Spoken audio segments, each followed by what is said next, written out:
You know, when we usually talk about these major discoveries of ancient ruins or lost places, there is this ingrained expectation of cinematic drama. Right. Yeah. Like lightning cracking the sky. Exactly. Or, a heroic explorer hacking through a dense jungle canopy with a machete, and suddenly the Golden Temple reveals itself. Right. But when you look at the reality of how the past actually intrudes on the present, that dramatic lighting is completely absent. It really is. It's quiet, it's assuming. I mean, the world doesn't stop just because history decides to show up. That is so true. It's usually a landscape that is remarkably, almost offensively mundane. So, for our deep dive today, I want you to picture a rainy Tuesday. Just a dreary day. Yeah, or specifically picture 3 days of relentless, dreary rain in the utterly forgettable village of Kesselford. Okay. And a mudslide happens on a place called Old Barrow Hill. A local shepherd is just out there in the miserable weather looking for two lost lambs. He's annoyed, he's wet. Exactly. And instead of lambs, he finds a dark slit under a torn curtain of earth and roots. Right. And at first glance, he just assumes it's a badger hole. Which, is a perfectly rational human response. We desperately want things to be ordinary. We need the world to fit into the natural, predictable order of a sheep pasture. Recognizing that the ground beneath your feet is fundamentally alien, well, it's a psychological leap most people just refuse to make. But then he gets closer, he sees the stonework underneath the mud. Yeah. And no badger in the history of the world has ever carved intricate, interlocking serpents into a heavy stone lintel. Likely not. The hill had simply opened up, and our mission in this deep dive is to follow what happens next into that darkness. We are exploring a masterclass in environmental design, a ruthless, brilliant classroom built by the dead. Completely designed to teach intruders how to survive it. Right, if it doesn't kill them first. It is the absolute definition of a hostile curriculum. Yeah. I mean, the architecture itself is the antagonist. It's the teacher and the test, all rolled into one. So let's unpack this. I want you to imagine standing right there, before a dark opening in the earth. It smells of wet soil and old, dead air. Yes.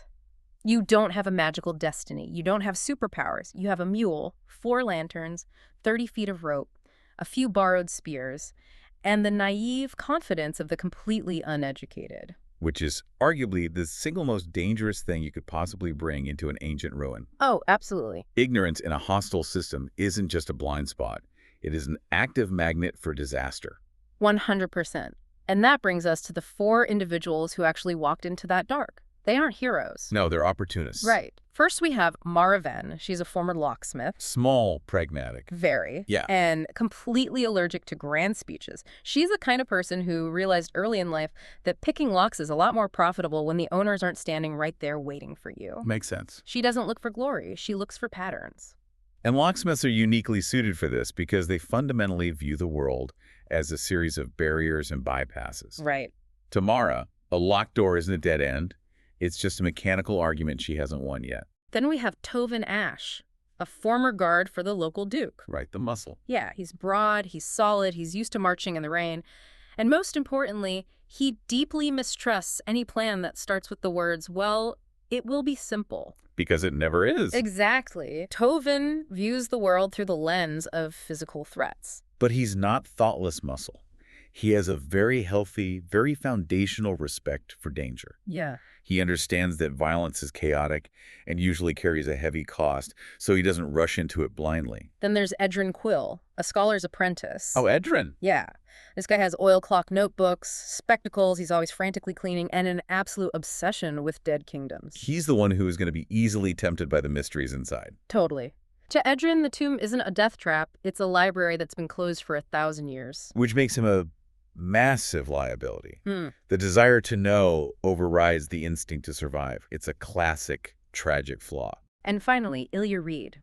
She's a hedge healer from the river villages. Pale hair, quiet hands, and she possesses this incredibly inconvenient habit of noticing exactly what kind of danger something truly is, right when everyone else is trying to desperately ignore it. The observant pragmatist. Exactly. She's a vital counterweight to Edrin's academic enthusiasm. If Edrin sees a library and Tovin sees a battlefield, Ilya sees a ward full of pathogens and patients. Right. She assesses risk with clinical detachment. So these 4, Mara, Tovin, Edrin, and Ilya, they've done small jobs together before. Found missing cattle, dealt with a granary that the villagers swore was haunted but was actually just infested with very aggressive owls. Right, mundane stuff. But as Edrin points out, a tomb is fundamentally different. A tomb has history, and history has value. Though Mara immediately points out that history is usually only variable to the heirs. Yeah, but they decide to go in anyway. They pay a farmer's boy a single silver piece to watch their mule, with the promise of 2 more if the mule is still there when they get back. And the boy just looks at the dark entrance, then at the mule, trying to figure out which one is going to betray him first. That little detail sets the tone perfectly. It does. The outside world already knows this place is wrong. And the moment they step inside, the architecture itself feels wrong. Yeah. The ceiling hangs too low. It's too narrow for any kind of ceremonial procession. It feels like it's pressing down on them in, like, slow, patient judgment. Edrin is looking at the serpent carvings on the walls, noting that this is a snake civilization, not just a snake cult. He points out that the difference is that a civilization has tax records. And Mara just quips that tax records are never worth carrying out. So they walk in, the passage slopes downward, completely straight, and they find 4 small chambers, 2 on each side of the hall. This is the very beginning of the syllabus of the false tomb. The false tomb. Yeah, let's pause on that concept because it's crucial. In systems design, the outer layers of a security structure are often sacrificial. They're designed to appease the greedy, exhaust the impatient, or outright kill the incompetent. They are not meant to protect the real prize. They are meant to act as a filter. So in the very first chamber, there's a wooden coffin.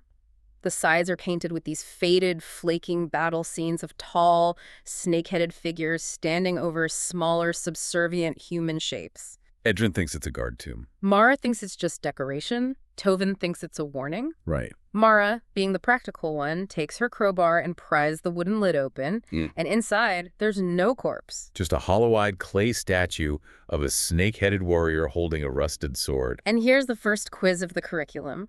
Edrin leans over the coffin, pushes his spectacles up, and whispers, "Fascinating." Of course he does. And right at that exact moment, the statue cracks. Yeah. It literally bursts open. Yeah. A bitter white cloud of poisonous gas exhales straight from the statue's chest into the confined air of the chamber. Mara throws herself backwards so fast she trips and lands hard on Tovin's boots. Edrin inhales it. He starts coughing violently, staggering around, his eyes streaming. Ilya literally has to grab him by the collar, drag him back out into the main corridor, and force him toward the sunlight to breathe. They survive purely by the skin of their teeth, fast reflexes, and blind luck. It's a blunt, brutal first lesson. But wait, this is what I don't get. When the gas finally clears, they look back into the chamber. The clay statue is shattered. Right. Among the broken shard, there's a dried snake skeleton. And sitting right there is a tiny, open-mouthed serpent amulet made of solid gold. Yeah. Mara wipes her watering eyes, looks at it, and says, 1 coin's worth of gold, and the tomb tried to kill me for it. But if the false tomb is meant to kill them or turn them away, why leave any gold amulets behind at all? Doesn't that just encourage them to keep going? It seems like a design flaw, right? Yeah, exactly. I see why you'd think that, but actually it's the exact opposite. It's a stroke of psychological genius. How so? If the coffin only contained poison gas, they would assume the tomb is entirely lethal and simply leave. But by including the gold amulet, the tomb introduces operant conditioning. Oh, wow. It tells them, yes, there is treasure here, but there is a specific dangerous cost to acquiring it. It's not trying to turn them away. It's training them to interact with its systems. That's chilly. Ilya, the healer, actually corrects Mara in this exact moment. Mara says the tomb tried to kill her, and Ilya replies, not kill, teach. That is such a heavy reframe. Not kill, teach. It's like playing a really harsh video game where the tutorial level doesn't hold your hand. Right. Or, honestly, it's like a hot stove burning a child's hand. The stove isn't maliciously trying to murder the child. It's just establishing a very firm boundary. You touch, you burn. The stove has rules. Exactly. Precisely. And what's crucial is how the characters apply that lesson. They don't just walk away, abandoning the sunk cost of their journey, but they also refuse to repeat the exact same mistake. They adapt. They adapt beautifully.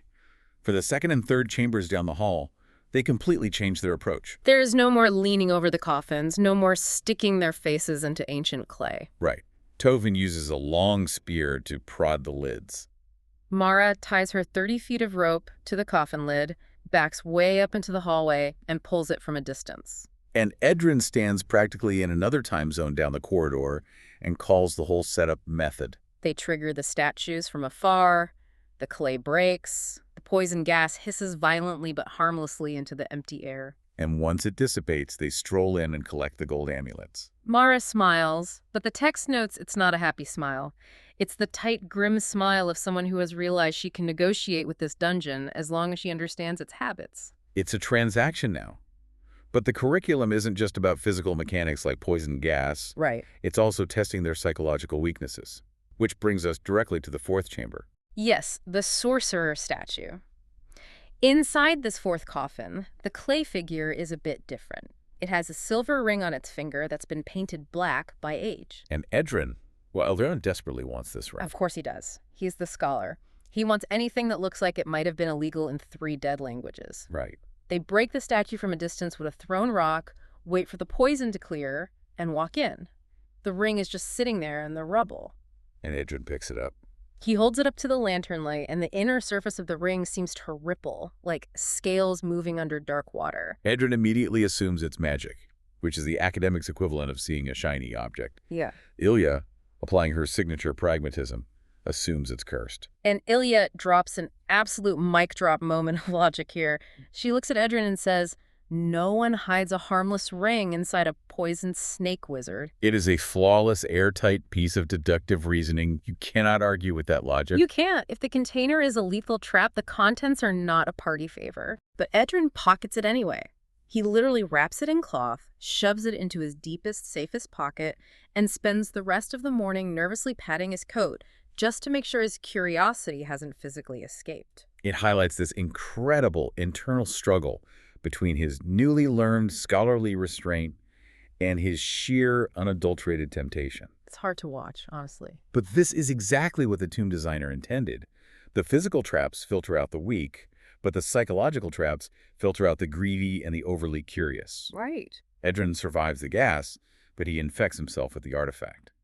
But collectively, the party is evolving. As Mara understands, the tomb is no longer just a dark hole with treasure. It's a machine with rules. And to a locksmith, rules are almost as good as a map. Which prepares them for what happens at the end of the corridor. They reach a heavy stone door. It's barred from their side with a massive stone beam resting on 2 heavy iron pegs. It looks like a standard security measure to keep something locked in. Tovin steps up, cracks his neck, puts both hands under the stone bar, and strains to lift it.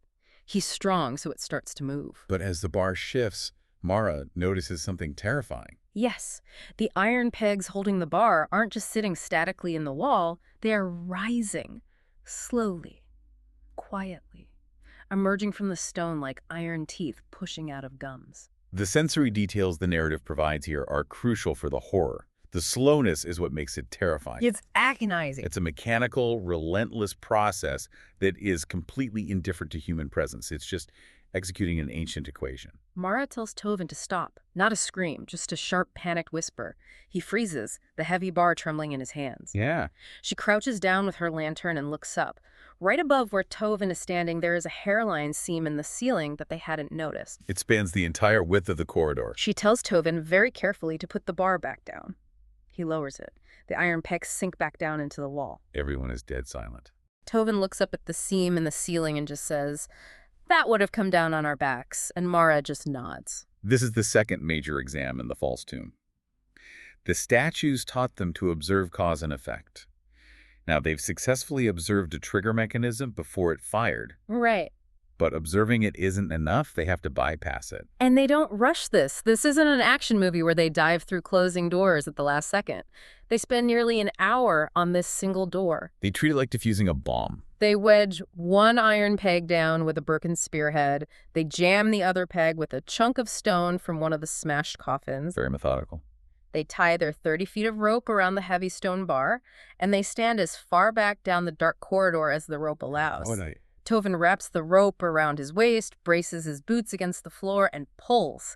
The bar slides free and hits the ground with a thud. And for one beautiful, agonizing second, nothing happens. The pregnant pause before a kinetic release. It's the moment where physics catches up with mechanics. Then, The ceiling roars. A colossal stone hammer, a block of masonry large enough to pulp a horse, swings down in a massive, devastating arc from that seam in the ceiling. It smashes right into the empty space where their backs would have been standing. The sound is described as thunder learning masonry. Dust blasts down the corridor, blinding them. The heavy stone door they were trying to open cracks inward from the sheer displaced air pressure and bursts partway open. And the giant hammer just hangs there for a second, obscene, magnificent, and lethal. And then, slowly, mechanically, clicking like a clockwork titan, it begins to retract back up into the ceiling. Let's look at Tovin's reaction to this, because it defines his character's growth. He doesn't panic. He doesn't cheer that he survived. No, he doesn't. He respects it. He watches this giant machine recede into the dark and says, there are traps, and then there is that. It's an acknowledgement of the sheer industrial scale of the violence. It's not a poison needle in a lock, it's a structural execution. So, having bypassed the hammer, they push into the new room. Inside, they find 3 wooden coffins.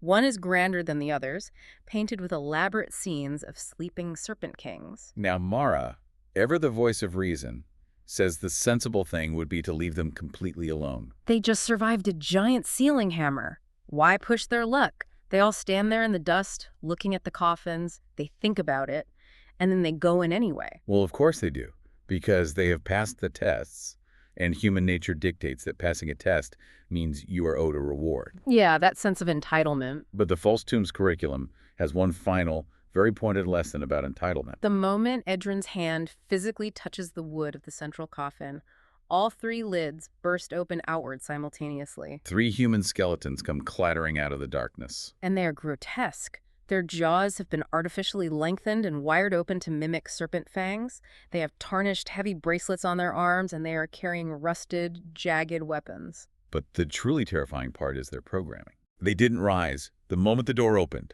They didn't attack when the hammer fell. They waited for the touch. They waited for the characters to feel safe, to feel victorious, before springing the trap. It's ambush predation translated into undeath. A predator doesn't strike when the prey is alert at the edge of the watering hole. It strikes when the prey lowers its head to drink. Exactly. Total chaos erupts in the confined room.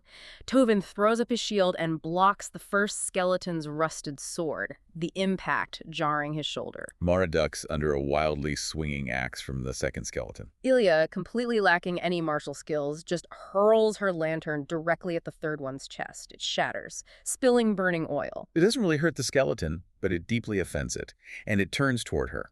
The party realizes instantly they are outmatched in a confined space. They fall back, they retreat by pure survival instinct, back out the door into the corridor. And the skeletons follow them right out. And here is where the concept of architectural awareness truly manifests. Right. The skeletons are tireless, they feel no pain, and they are aggressive. But they're entirely mindless. Yeah. They only have one basic, hard-coded instruction: pursue and kill trespassers. They do not possess spatial reasoning. They don't remember the hammer trap. This is where they weaponize the architecture. Mara is backpedaling down the corridor. She looks up and sees the retracted hammer hidden in the ceiling seam. She looks down and sees the iron pegs. She sees the rope they left attached to the trigger mechanism. She just stops and says, "Oh." Half a second later, Tovin realizes exactly what she's seeing. He uses his entire body weight to shield bash his skeleton backward into the kill zone. Ilya grabs the collar of Mara's coat and pulls her clear, and Mara violently yanks the rope. The hammer falls a second time. It's a brilliant, spontaneous synthesis of the environment. Instead of fighting a pitched battle against a superior force, they alter the conditions of the encounter. It's like pitting 2 incredibly toxic departments in a corporate bureaucracy against each other so you can slip out the back door while they tear each other apart. That is a great way to put it. When the dust settles this time, there are fewer skeletons. Not none, but fewer. Half of them are crushed under tons of stone. The party finishes off the twitching, crawling remnants with broken pieces of coffin wood and heavy stomps from Tovin's boots. And as they stand there in the corridor, covered in bone dust, catching their breath, they fully internalize the grand thesis of the dungeon. If we look at the underlying mechanism of this encounter, this is the profound lesson of dungeon ecology. Right. Everything in these ancient spaces wants something. A mechanical trap wants movement to trigger its release. An undead guard wants trespassers to kill. Cleverness, True survival intelligence lies in letting one appetite feed the other. You don't have to conquer the dungeon with brute force.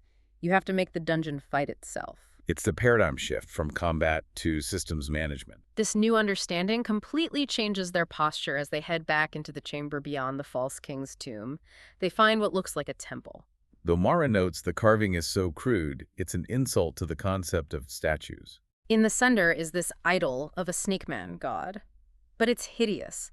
It has the wet, lumpy, asymmetrical texture of stacked entrails. The narrative says it looks like a melted candle reconsidering its life choices. It's deliberately ugly. The architecture up to this point has been functional but clean. This idol lacks the precision, symmetry, and care of genuine worship. It's a prop. Exactly, it's a prop. And behind this ugly, lumpy god, water is slowly trickling down the back wall from some underground spring. Over decades or centuries, the water has eroded the mortar in the floor. And beneath that eroded stone, Tovin's lantern light catches a draft. He kicks away the loose mortar, revealing a dark, tight, secret passage leading straight down into the earth. It hits them all at once. The poison gas, the amulets, the massive stone hammer, the skeletal ambush, all of it was a lie. It was just a warning.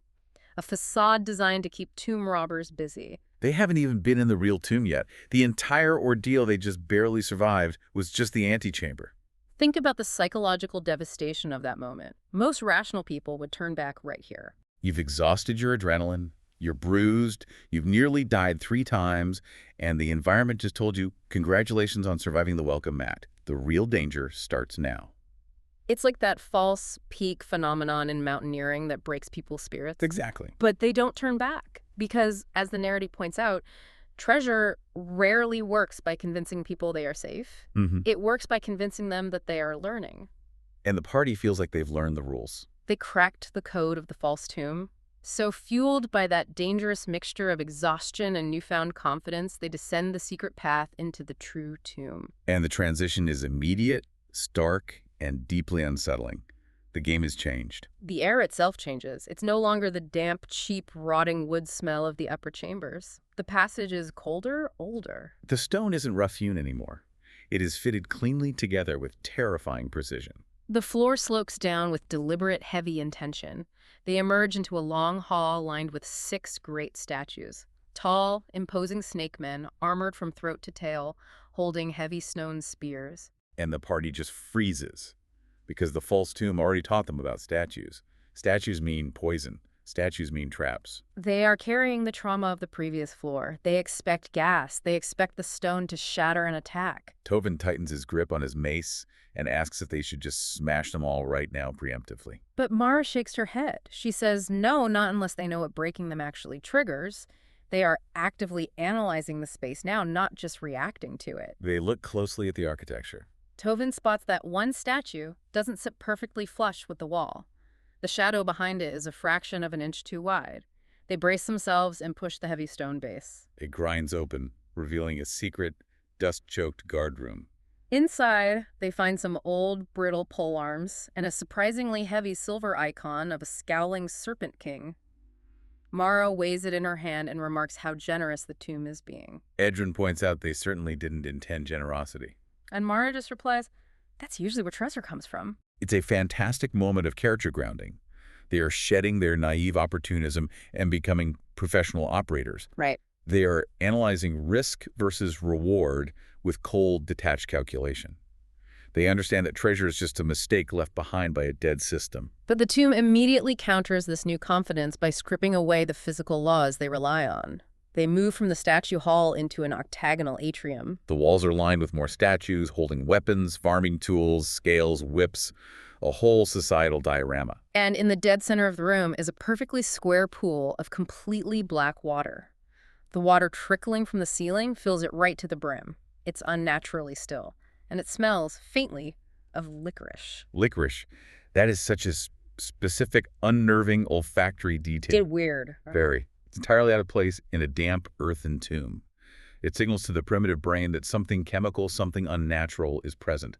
It's an environmental warning sign. It feels viscerally wrong. Tovin steps up to the edge of the pool, holding his heavy shield up, leaning forward just slightly to look in. Ilya, Sensing the wrongness, sharply warns him to step back. He stops. A drop of water falls from the ceiling and hits the black surface. The water bulges. It doesn't splash. It bulges upward. And suddenly, two blackened, leathery, severed mummy hands burst from the surface. They hit the wet stone floor and crawl like massive, terrifying five-legged spiders. They aren't attached to arms. There are no wrists, just hands ending in ragged bone and claws. One leaps like a coiled spring right at Tovin's throat. The visceral horror of this encounter cannot be overstated. Disembodied parts acting with purpose defy all biological logic. A skeleton is scary, but it still follows the basic structural rules of a human body. The severed hand that leaps at your throat is pure, irrational nightmare fuel. Tovin reacts with pure muscle memory. He catches the leaping hand on his wooden shield. The hand just clings there, its leathery fingers digging into the wood, furiously scratching and tearing. It has the terrifying, relentless determination of a dead thing that has been given a single small task and unlimited time to achieve it. It doesn't feel pain. It just wants to reach his face. Meanwhile, the second hand skitters rapidly across the wet stone toward Mara. She stomps on it with her heavy boot, pinning to the floor. But it doesn't break. It just twists under her sole, wraps its dead fingers around her ankle, and starts aggressively climbing her leg. Which is the moment panic usually sets in. It's an intimate, invasive attack. But Ilya, the healer who usually stays in the back, jumps in with the heavy iron crowbar. She doesn't hesitate. She brings the iron down on the hand, climbing Mara's leg, smashes it once, twice, a third time, with sickening crunches, completely pulping the ancient knuckles until the grip fails. At the same time, Tovin throws his shield down, pinning the other hand against the floor. Mara drops to her knees and uses her dagger to physically, methodically sever the hand's fingers one by one. And the truly horrific part, the fingers keep twitching and inching across the floor after they are cut off. A detail which nobody likes. It means the threat isn't centralized. You can't just kill it. You have to completely dismantle its physical form. Once the hands are finally rendered into inert, twitching pieces of leather and bone, they stand there panting, and then they realize they have to figure out what else is at the bottom of the black pool. Right.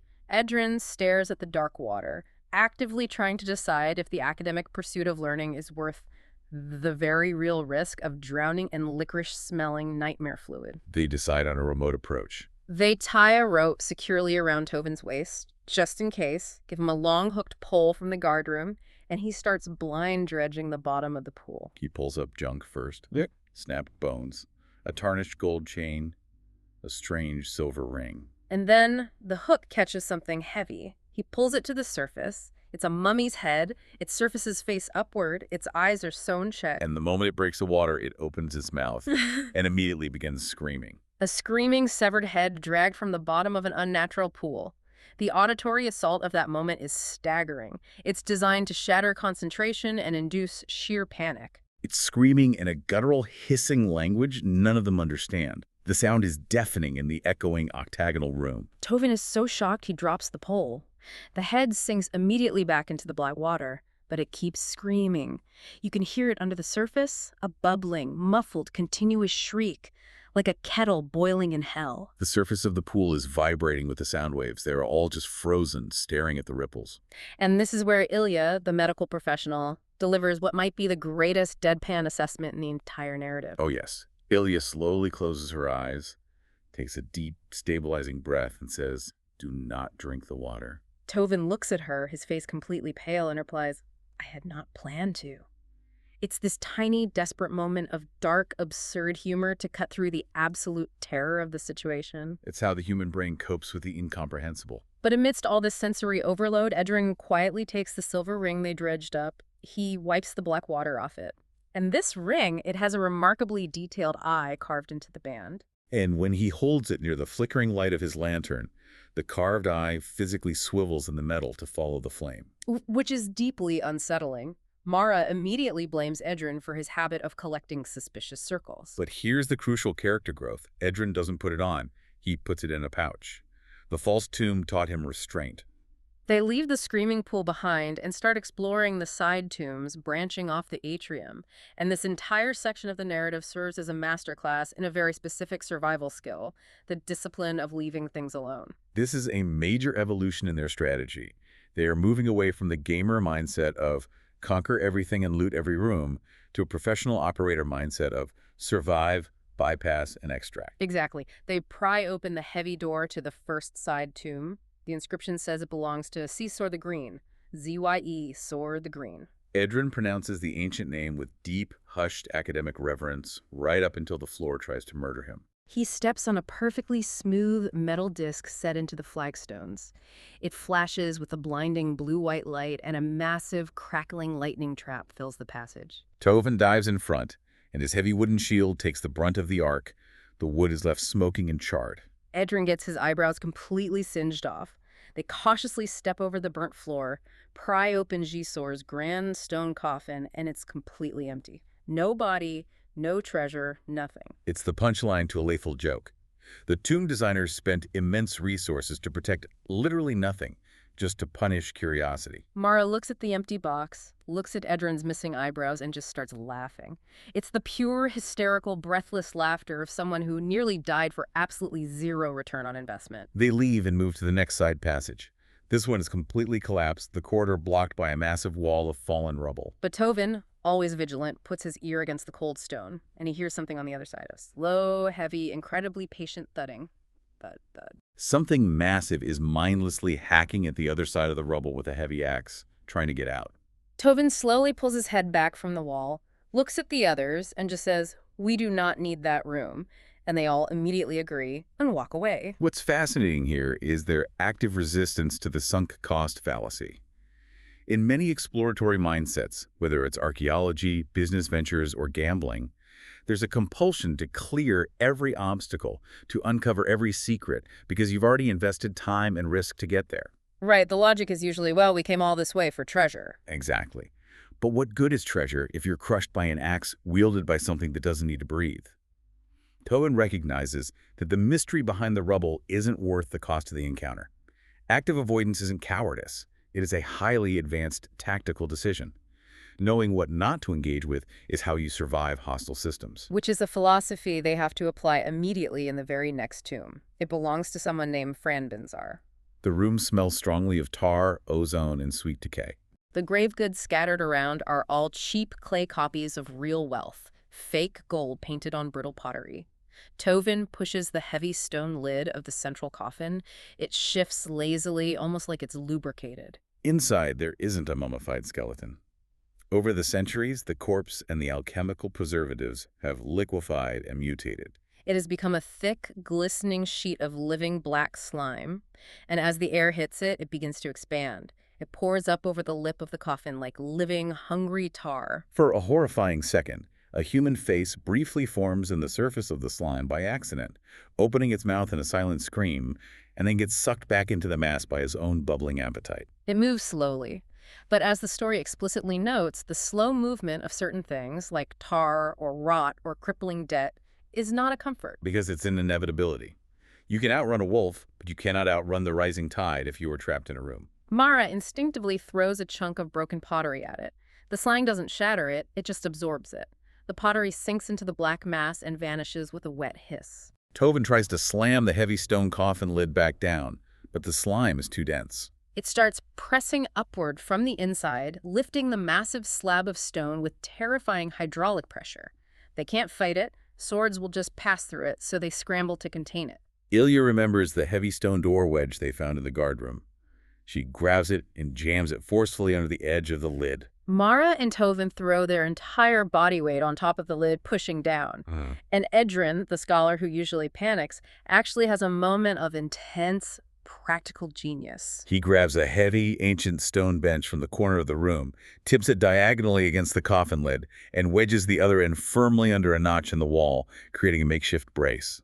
Look at the mechanics of this victory. They use the architecture of the room to contain the threat, rather than exhausting their own resources or health to destroy it.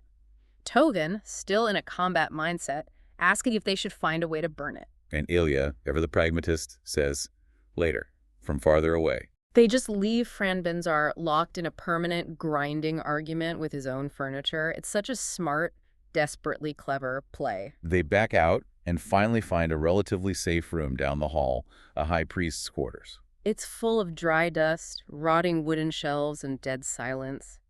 They all sit down on the floor, and they collectively agree that this empty, boring room is the best room in the entire dungeon, simply because nothing in it is actively trying to murder them. While they rest, Edrin carefully sifts through the decaying parchment on the shelves. He finds a surviving scroll. He can't translate most of the dead syntax, but there is one word written clearly in the margin, surrounded by heavy, protective warding symbols. It's a name, Baltoplat, Ealtoplat. Edrin pulls out his oilcloth notebook and carefully copies it down. Mara watches him and asks if they really want to carry a true name around. Edrin says, not until we know who it belongs to. Mara points out that this is arguably the first sensible thing anyone in the history of the world has ever said about finding a true name. Knowledge without context isn't power, it's just another trap waiting to be sprung. Having rested, they head toward a massive archway, housing a stairwell that leads even deeper into the earth. The stone doorframe is carved with unsettling images of serpents raining from the sky, devouring the sun. Nobody likes the look of it. Mara takes the lead. She looks at the stairs. The third step down looks perfectly normal, but the mortar around it is slightly cracked. More importantly, she spots deep, parallel scratch marks on the stone walls alongside the staircase. Tovin understands what she's doing.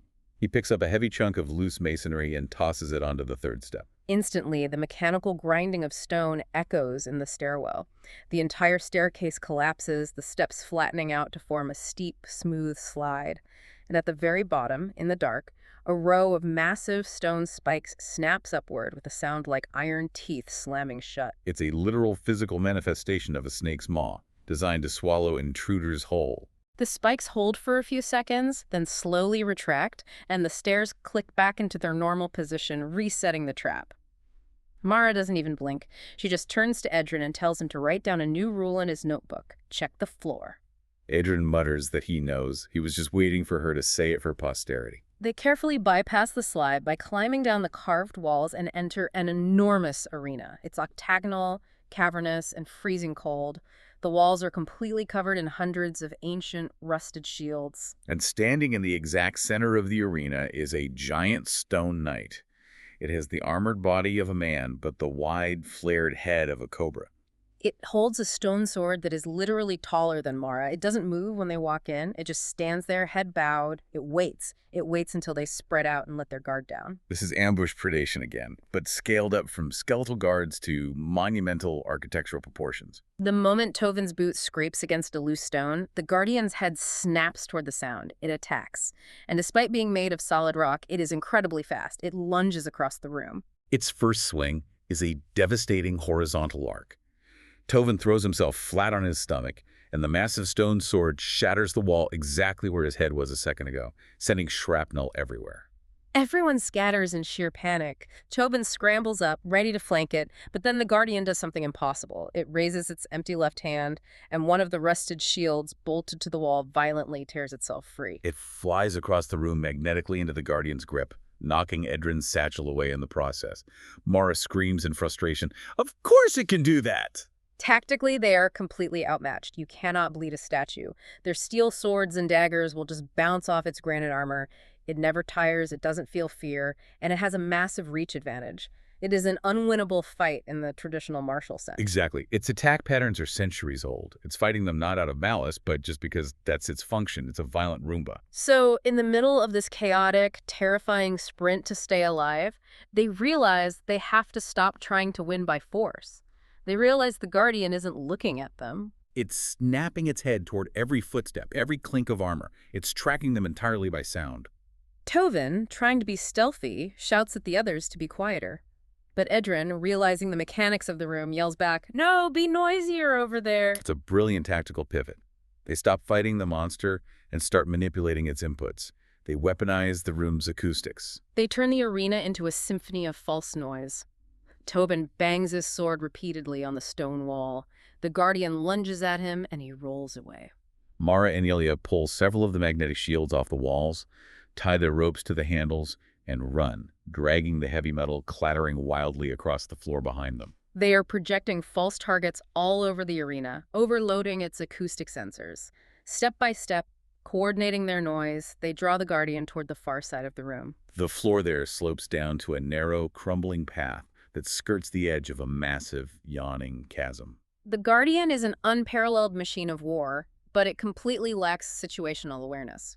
It doesn't know what a cliff is. They are exploiting the rigid limitations of its programming. Tovin throws a rock that clatters near the edge. The Guardian leaps blindly at the sound, its massive weight carrying its momentum forward.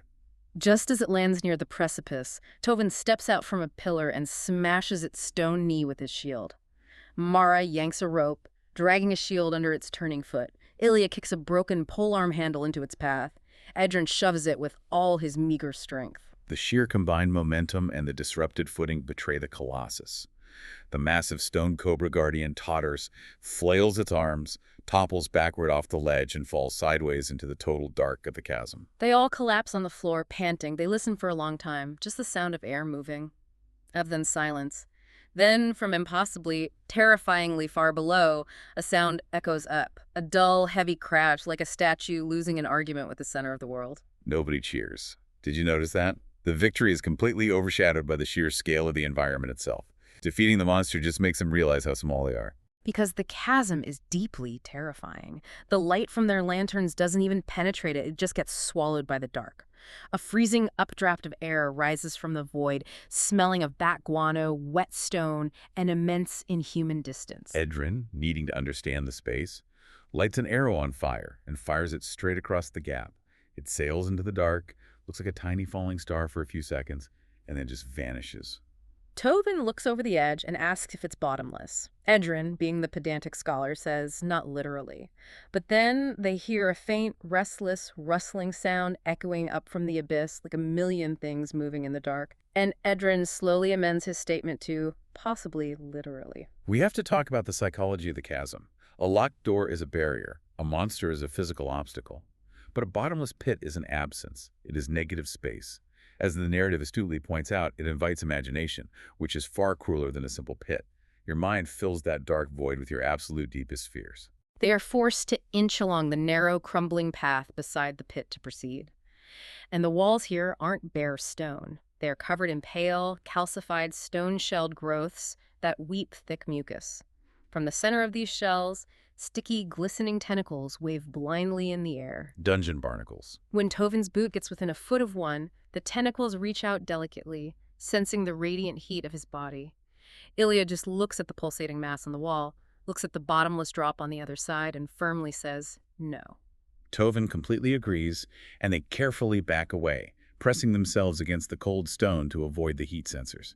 They could have spent hours meticulously smashing every shell with hammers, but as the story wryly notes, pride is heavy, but not as heavy as being slowly digested by a wall. It's brilliant environmental storytelling.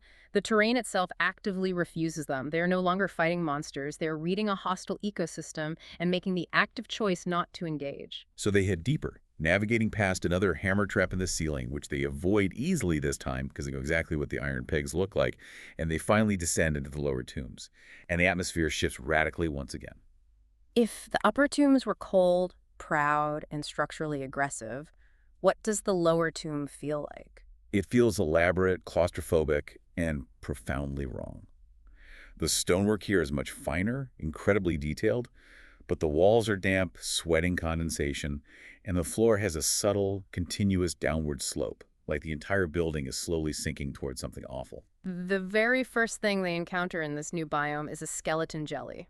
Let's define a skeleton jelly because it is delightfully absurd and horrible. It is exactly what it sounds like. It's a human skeleton, entirely encased in a thick, translucent coat of viscous, glowing orange slime, and it moves with this slow, wet, heavy slapping sound against the stone. It has absolutely no fear. Tovin, reacting to the undead, steps up and violently smashes it with his mace. He caves in its ribcage, snapping bone, but the orange slime just ripples, catches the broken pieces of bone, and slowly, effortlessly, pulls them back into perfect alignment.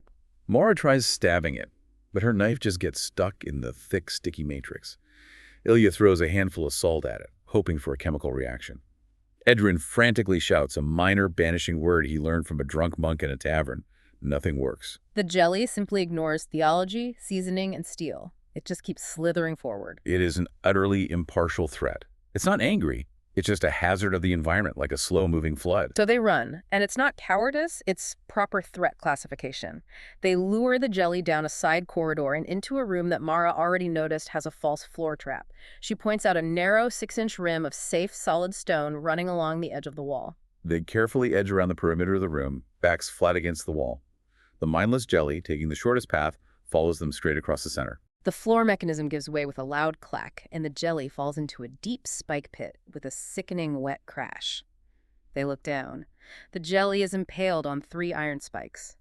But it immediately begins oozing upward, slowly sliding its mass off the metal to resume the chase. Mara looks at it and says, well, buys us a few useful minutes. Every victory down here in the lower levels is temporary. They aren't clearing the dungeon, they're just buying increments of time. They keep moving. They pass through a room that looks like slave quarters, which is a deeply sobering moment. They see rusted iron manacles bolted to the walls with dark, ancient stains on the stone beneath them. It immediately grounds the fantasy horror into harsh reality. These weren't just abstract monsters building traps. This is a cruel, functioning society built on subjugation. The weight of that history hangs on them. And then the air grows warm. They smell foul, sulfurous heat and see the flickering light of fire. They enter a vast chamber and find the sacrifice pit. It's a massive carved hollow in the floor with an eternal flame burning from a natural gas vent. Melted gold, rivers of it, is running in thin, glittering streams across the superheated stone. Blackened, flawless gemstones are scattered, glittering in the soot around the edge of the pit. It is an astronomical amount of wealth. The ultimate bait. Incalculable wealth sitting right out in the open, completely unguarded by statues or skeletons. Edrin's eyes go wide. He steps forward, leaning over the edge of the pit to get a better look at a diamond the size of his fist. But Ilya, watching closely, notices that the air above the pit is shimmering strangely. It's distorting the light, but there's no smoke. She grabs the back of Edrin's heavy coat and violently yanks him backward, throwing him to the ground. She points to the edge of the pit and tells him, breathe from here, not there. Edrin takes a shallow breath, and his eyes instantly begin to water and burn. His throat tightens. The pit isn't just hot. It is continuously filling the depression with a heavy, invisible, highly lethal, poisonous gas. If you look at the overarching design philosophy of the tomb, this is the ultimate evolution of its lessons. Explain that progression, because it's brilliant. In the false tomb, the danger was a giant, swinging stone hammer. It was blunt, it was physical, and it was obvious once you knew to look for the pegs.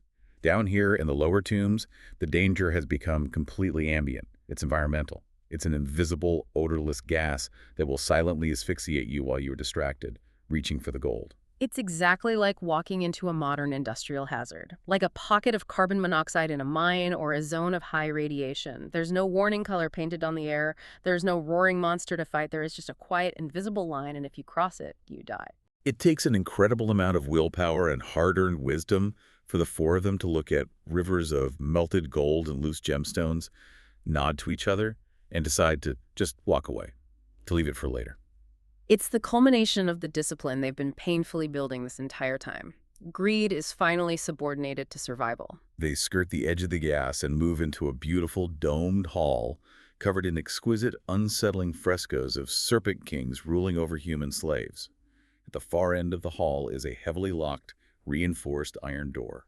Mara inspects the lock mechanism. She shakes her head and says it's old, it's strong, and it's mean. She admits she could probably pick it, but it would take a week, specialized tools, and a lot of luck. Edrin points out that in an operational environment, a lock that complex means there must be a physical key nearby.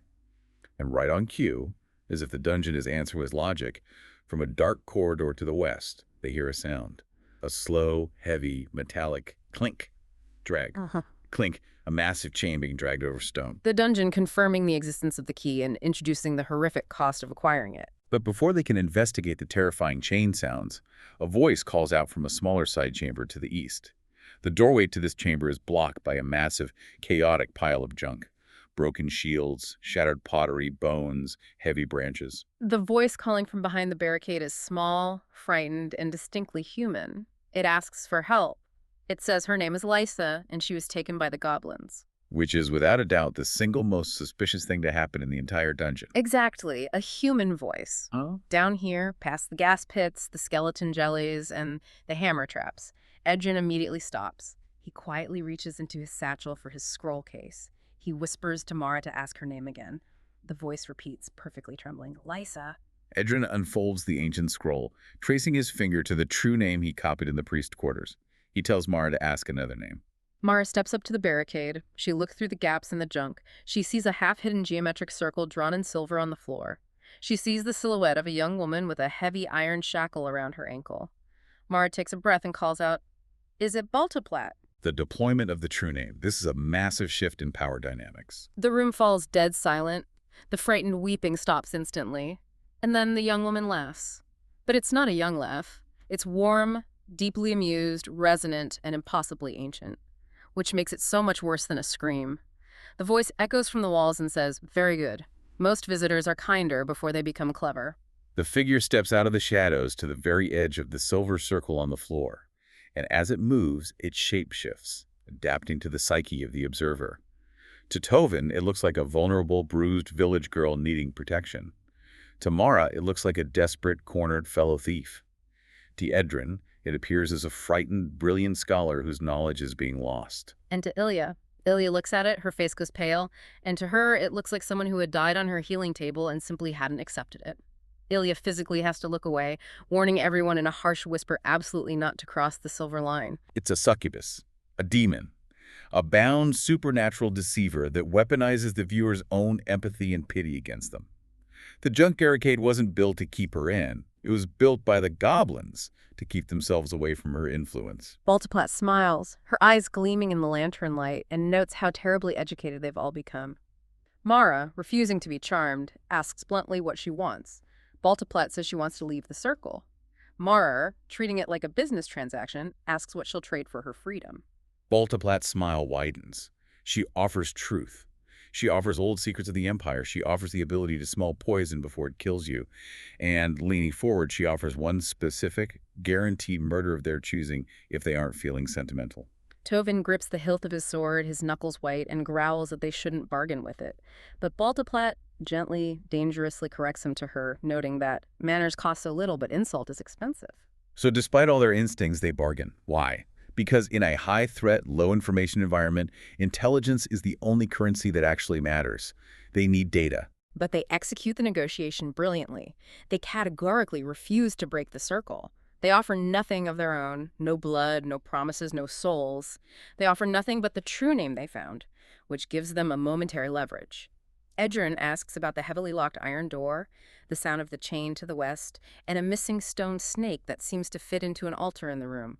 And Baltoplat, bound by the invocation of her name, actually tells them the truth. She says the key to the main treasure door is hanging on a collar. The collar is attached to a giant basilisk, which is chained in the pillared hall to the west. She confirms the wavy stone snake on her altar will indeed open the old throne room.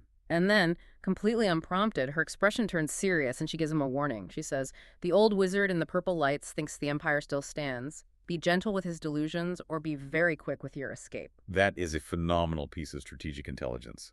It completely reframes the final two major encounters from unknown hazards into manageable, if terrifying, variables. Mara uses a long, hooked pole to carefully fish the carved stone snake off the altar, ensuring the wood never crosses the vertical plane of the silver circle. Baltoplat watches them steal her artifacts with a fond, predatory smile and calls them thieves. Mara doesn't flinch, she just says it's a professional distinction. As they back away, Baltoplat leaves them with a final, chilling piece of advice. Do not become treasure. Now, I have to ask you, put yourself in their boots. What would you do here? Would you risk making polite conversation with a literal shape-shifting demon, knowing that one wrong word, one slip of empathy could bind your soul forever, just to get a map of the dungeon? It shows how incredibly calculated and professional Mara and the team have become. It's the triumph of pragmatism over traditional fantasy tropes. They leave her bound. They don't try to slay the evil demon to cleanse the tomb. They don't try to free her out of misplaced mercy. They extract the necessary data, maintain operational security, and move on. Following her directions, they pass through a narrow shrine housing another cobra head statue. Mara uses the long pole to turn the statue's base from a safe distance in the corridor. When turned counterclockwise, the statue's mouth clicks open and violently spits a stream of green poison across the room. She waits, then uses the pole to turn it clockwise. The mouth opens again, and this time it spills hundreds of bright, heavy gold coins, which cascade across the floor right into the puddle of poison. Tovin instinctively takes a step forward, reaching for the gold. Mara violently smacks his wrist with the pole. A split second later, a loud mechanical thwack echoes in the shrine, and 4 massive pendulum blades scream down from hidden slots in the ceiling. They slice through the exact empty air where Tovin's hand and torso just were, missing him by inches. The tomb is actively testing their greed again, combining the lessons of the poison, the physical trap, and the bait. Tovin just stares at the blurring steel blades, his heart hammering in his chest. He looks at Mara, swallows hard, and just says, "Thank you." Mara, her voice shaking slightly, tells him not to make her responsible for his fingers. They wait for the mechanical trap to wind down and spring itself out. Once it's safe, they literally use a broom made of tied-together broken spear shafts to sweep the gold coins out of the poison puddle and into a sack. The narrative notes that the tomb feels like it's having a conversation with them now. It's asking them direct questions. How badly do you want this wealth? What did the last room teach you about bait? Did you pay attention? Which brings them, finally, to the basilisk call. This is the central suspense sequence of the entire story, and arguably the final exam of their brutal curriculum. Yeah. Everything they've learned about observation, restraint, and environment culminates here. They find the hall not by sight, but by silence. It's not a dead, empty silence. It's a heavy, occupied silence. They hear the frantic fluttering of tiny bats high up in the vaulted ceiling. They hear heady claws slowly scratching on stone. They hear wet, deep breathing. And they hear the rhythmic clink, drag of that massive, heavy iron chain.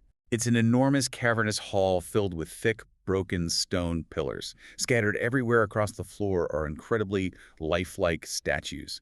But they aren't statues of Serpent Kings. They are statues of bats, giant spiders, and goblins, all frozen in postures of sudden, agonizing terror. Tovin steps carefully into the hall, and instantly a physical pressure enters his limbs.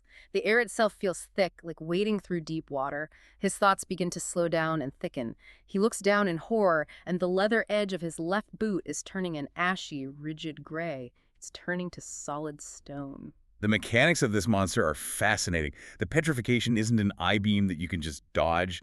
It's an ambient aura. It's peripheral. Just existing in his physical presence is a lethal hazard. Ilya violently whispers for him not to look straight ahead. Out of the darkness between the pillars slithers the basilisk. It's an abomination. It's bigger than a draft horse, built low to the ground like a massive armored crocodile, but it has 8 thick legs. Its scales are dull gray, and its huge head is full of patient, jagged teeth. Someone, centuries ago, bolted a heavy brass visor to its skull to restrict its vision.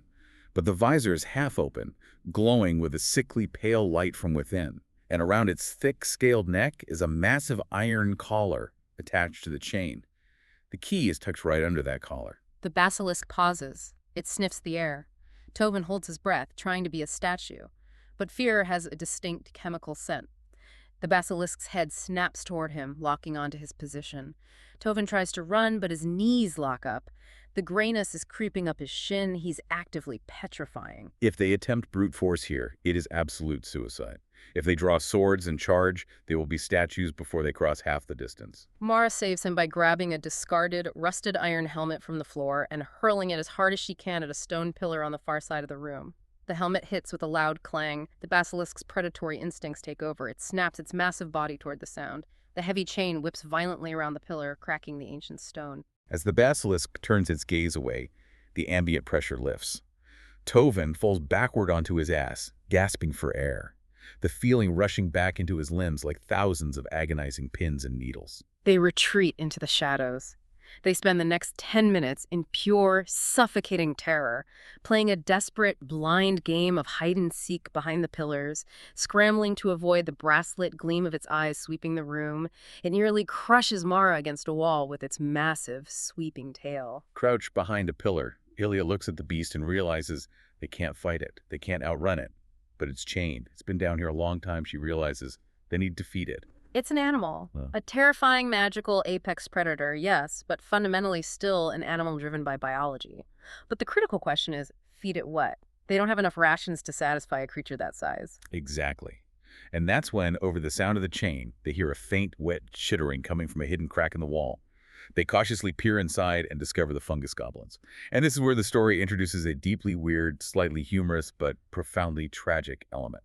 These are pale, stunted little creatures. They have massive bulbous heads, eyes set too close together, and they're wearing armor cobbled together from absolute garbage. Spoons, bent forks, rusted bottle caps, and large thimbles. They see the party. They see the towering basilisk in the hall.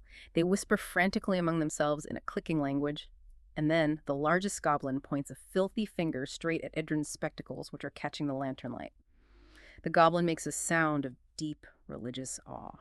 The absurdity of this moment provides a crucial, necessary pressure release for the listener and the characters, but it's deeply tied to the dungeon's tragic ecology. These creatures aren't just random monsters. They are the deeply degraded, devolved remnants of whatever servant or slave class used to maintain this grand empire. Thousands of years of isolation in the dark have reduced them to worshipping shiny spectacles and living in their own filth. Edrin, recognizing the look of zealotry, immediately steps back and says, "No." The goblins drop to their knees and bow. Edrin says, "No," again louder. The goblins scramble into a pile of trash and produce a crude, jagged crown made of bent, tarnished cutlery and woven twigs. "Absolutely no," Edrin insists. Mara is leaning against the wall, holding her bruised ribs, and she's actually trying not to laugh.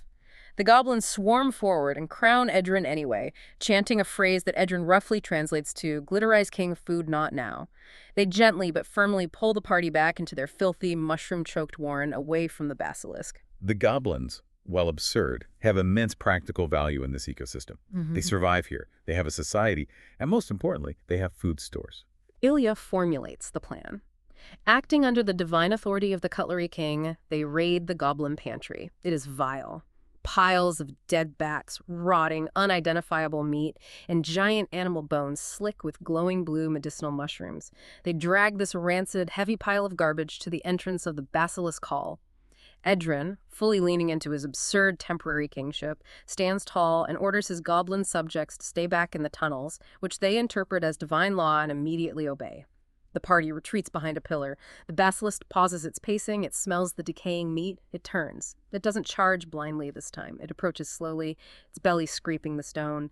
It lowers its massive armored head, opens its jaws, and begins to ravenously eat. It is distracted by primary biological needs: hunger, overriding territorial aggression. It eats and eats until the frantic, violent rage of the predator is replaced by the sluggish satisfaction of appetite. And then Ilya does the single most terrifying thing in the entire story. She steps out from behind the pillar. Her hands are empty and clearly visible. She keeps her eyes firmly fixed on the floor, never looking up at the brass visor. She walks slowly, deliberately, right up to the side of this giant death lizard. The basilisk stops chewing. A low, rumbling growl starts in its chest. Tovin silently draws his sword, ready to die, trying to save her. Everyone stops breathing. Ilya reaches out her hand, and she scratches the side of its thick, scaly neck. It is a breathtaking gamble based on pure behavioral observation. The basilisk freezes. The growl stops. Ilya moves her fingers, scratching right under the rusted edge of the heavy iron collar. And the giant, terrifying monster shivers. It lets out a long, hissing exhale. Its back right leg comes up and starts thumping against the stone floor, exactly like a dog getting a belly rub. The empathy is astounding.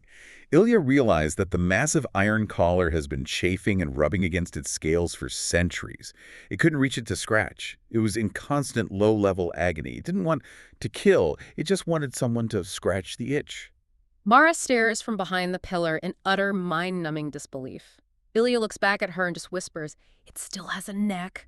Tovin slowly creeps up. He reaches out and physically, carefully ratchets the heavy brass visor completely closed over its eyes, locking it so it can't accidentally petrify them if it opens them. Mara then slides her small, deft hands right under the iron collar. She finds the key ring. It's rusted shut. She has to violently, physically twist and wrench the metal to break it free. The sudden pressure makes the basilisk tense up and thump its foot faster. Mara frantically uses her other hand to scratch its scales, muttering under her breath, There, good lizard, please do not make me ornamental." The key snaps free. They slowly back away. And the basilisk just stays there, leaning into the empty space, enjoying the lingering sensation of the first decent grooming it's had in hundreds of years. It is the ultimate triumph of empathy, observation, and sheer nerve over programmed violence. The tomb's designer expected intruders to fight the monster and become statues to decorate the hall. The party observed the environment, adapted to the biology of the threat, and nurtured it into submission. They flee back into the corridors before the goblins can properly institute Edrin's reign with any weird rituals. They take the heavy rusted key, march back to the domed hall, unlock the massive iron door, and finally enter the true treasure room. It's not a mountain of gold like a dragon's hoard, but it is substantial. There are cedar chests of silver ingots, sealed clay jars of spices that are still potent, loose gemstones, and a large mound of stamped empire coins. They load up their packs with everything they can safely carry without breaking their backs. Ilya specifically takes the time to harvest more of the blue medicinal mushrooms they found in the goblin rot, theorizing they might be the chemical base for a cure for petrification. They have the loot, their packs are full, they should leave. They absolutely should. They have achieved their primary objective. But the curriculum isn't over, and human curiosity, especially Edrin's, is a fatal recurring flaw. Down the hall, past the treasure room, beyond the reaches of the goblin tunnels, they see a faint, unnatural purple light glowing in the absolute dark. So, against all common sense, they walk toward it. The air here smells sour, a mixture of fungal rot, ancient ozone, and harsh chemicals. The stonework in this section is perfect, untouched by time, covered in pristine black carvings of serpent scholars calmly dissecting living human subjects. They step through an archway into a large, circular room illuminated by eerie purple lamps. The room is filled with long stone tables covered in bubbling glass vessels, brass astrolabes, and anatomical charts. And from the shadows in the corner of the room, a polite, dry voice says, "Hello, bipeds." Xiximanter, the lich, the apex of the tomb's hierarchy. He glides forward into the purple light. He is horrifying. The upper body is that of a mummified human, skin stretched tight like parchment over bone. But from the waist down, he is the skeletal lower body of a massive snake. He has elongated fangs, wears heavy gold trinkets, and his eyes. His eyes are just empty sockets burning with twin pinpricks of red light, like needles suspended over a candle.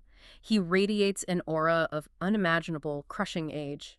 He folds his skeletal hands together, looks at them, and asks in a perfectly conversational tone, "Are you part of the northern delegation? You are very late. The reagents are spoiling." The immediate psychological pivot required of the characters here is immense. They just survived a chaotic physical encounter with the giant lizard, and now they are suddenly thrust into a high-stakes encounter of immortal bureaucracy. Edrin, the scholar, opens his mouth to correct the historical inaccuracy, and Mara literally stomps her heavy boot down on his foot. She violently shoves him behind her and takes over the conversation. "Yes," she lies, her voice perfectly smooth and respectful. "We were delayed by the upper ceremonies." Xiximanter nods, completely accepting this. He sighs a dry, dusty sigh, complains about the inefficiency of the high priests, and invites them further into the lab. He casually warns them to step over the third flagstone near the table if they wish to remain externally arranged. His lab is incredibly cramped. Edrin is staring at the magical equipment like he's died and gone to academic paradise.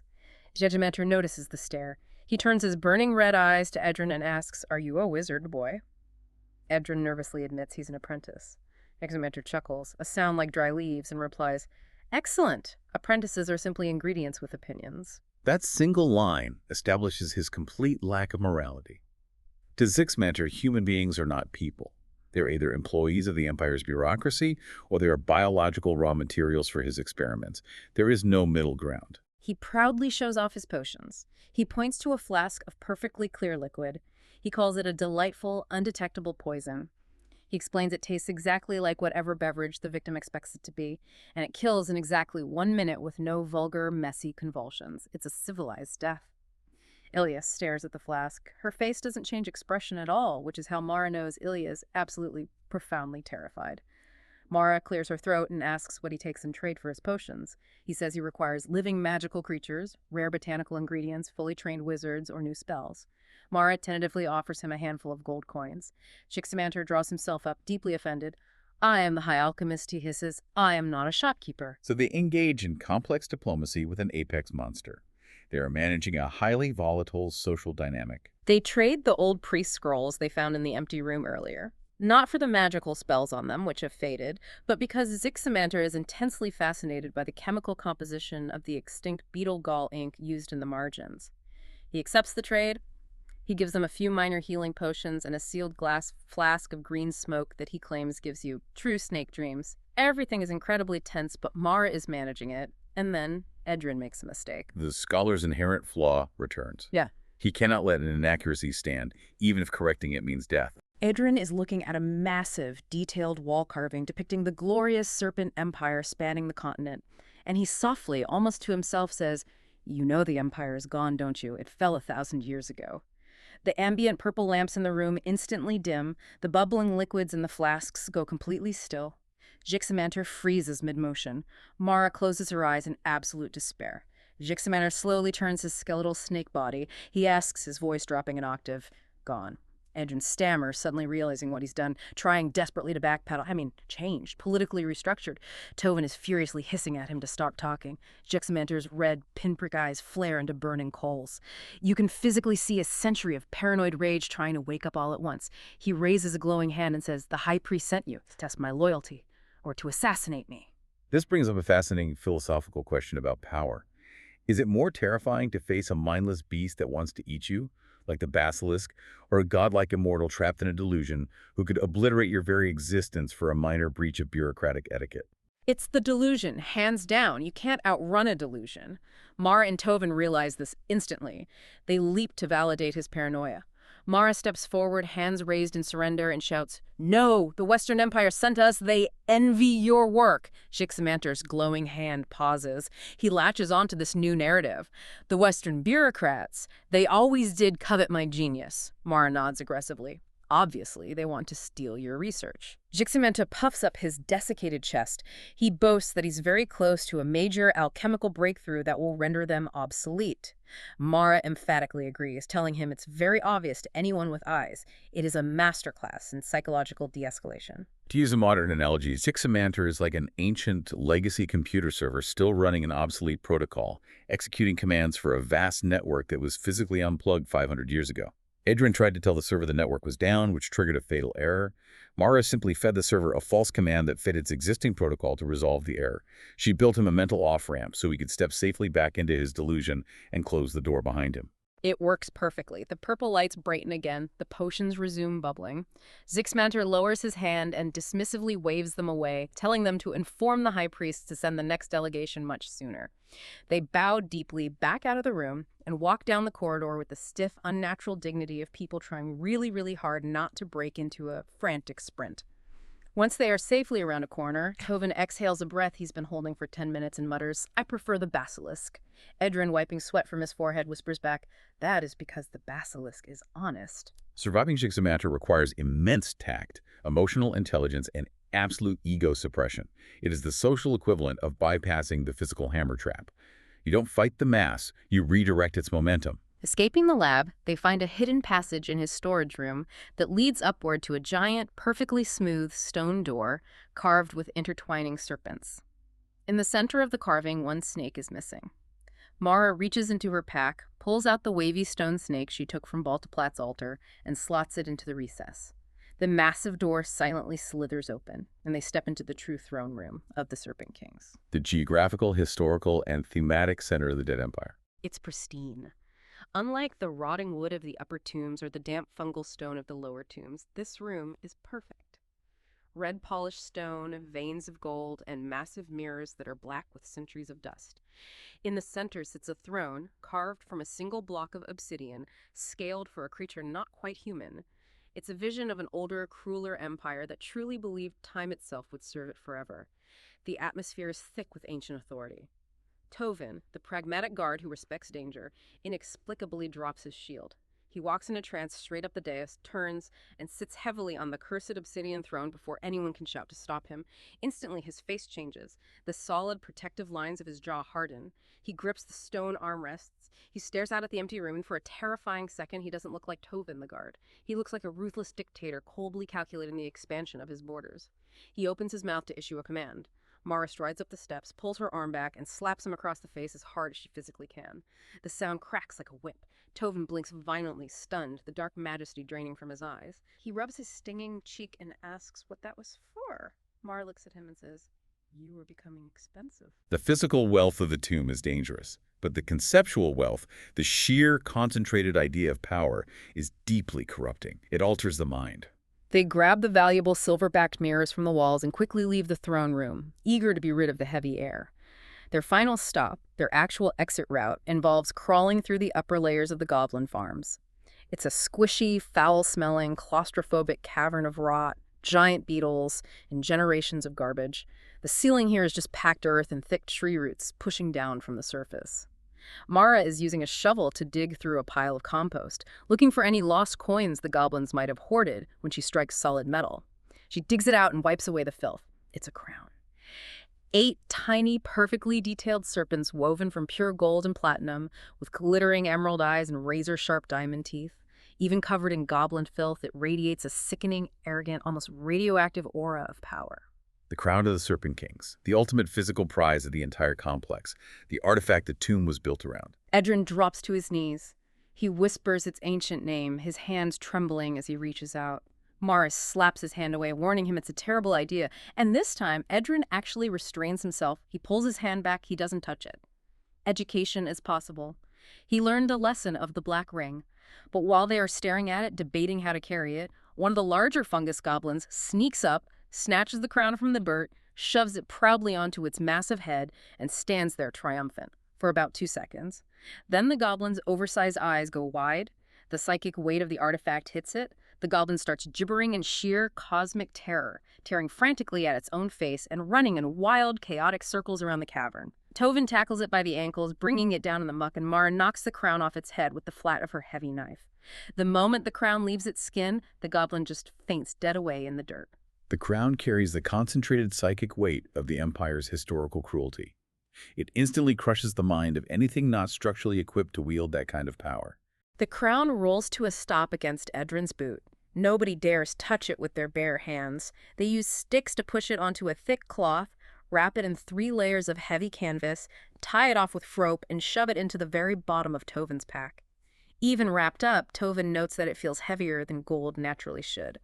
The goblins suddenly realize their cutlery king is leaving them, which causes mass panic in the warren. They weep, they wail, and they try to offer Edrin a ceremonial giant beetle as a parting gift. He graciously takes it just to be polite to his subjects, then quietly drops it in the dark when they look away. The weeping goblins lead them to a steep, crumbling dirt staircase, pushing up through a massive tangle of old oak tree roots. The escape route. A literal physical ascent from the underworld back into the mundane reality of the surface. They have to crawl on their hands and knees. The tunnel is tight, raining dirt on their heads, and halfway up the shaft, they hear the goblins below them stop weeping and start screaming in a completely new, genuine kind of panic. This is immediately followed by a slow, wet, heavy slapping sound echoing up the dirt shaft. The unkillable skeleton jelly has finally found its way out of the spike pit and is relentlessly coming up the stairs behind them. Tovin yells, "Go!" and they scramble frantically, tearing their nails on the roots, kicking dirt down the hole. It's a perfect final reminder. The dungeon never stops chasing you. There is no final victory screen where the monsters disappear. The system remains hostile. They burst out from under the thick roots of an ancient oak tree into the blinding, utterly offensive brightness of the morning sun. They are 50 paces from the original mudslide entrance. The mule is standing there, chewing grass. The farmer's boy is sitting on a rock, whittling a stick. The world is just completely casually indifferent to the fact that it's daytime, and they just survived hell. The 4 of them look horrendous. They are covered in dried mud, sticky orange slime, bat guano, black soot, and dried blood. Edrin still has a bent silver spoon tied into his hair. Mara has a massive purple swollen eye from a near miss with the basilisk tail. Tovin's heavy shield looks like it was chewed on by a stone building. Ilya is clutching her medicinal blue mushrooms to her chest like holy relics.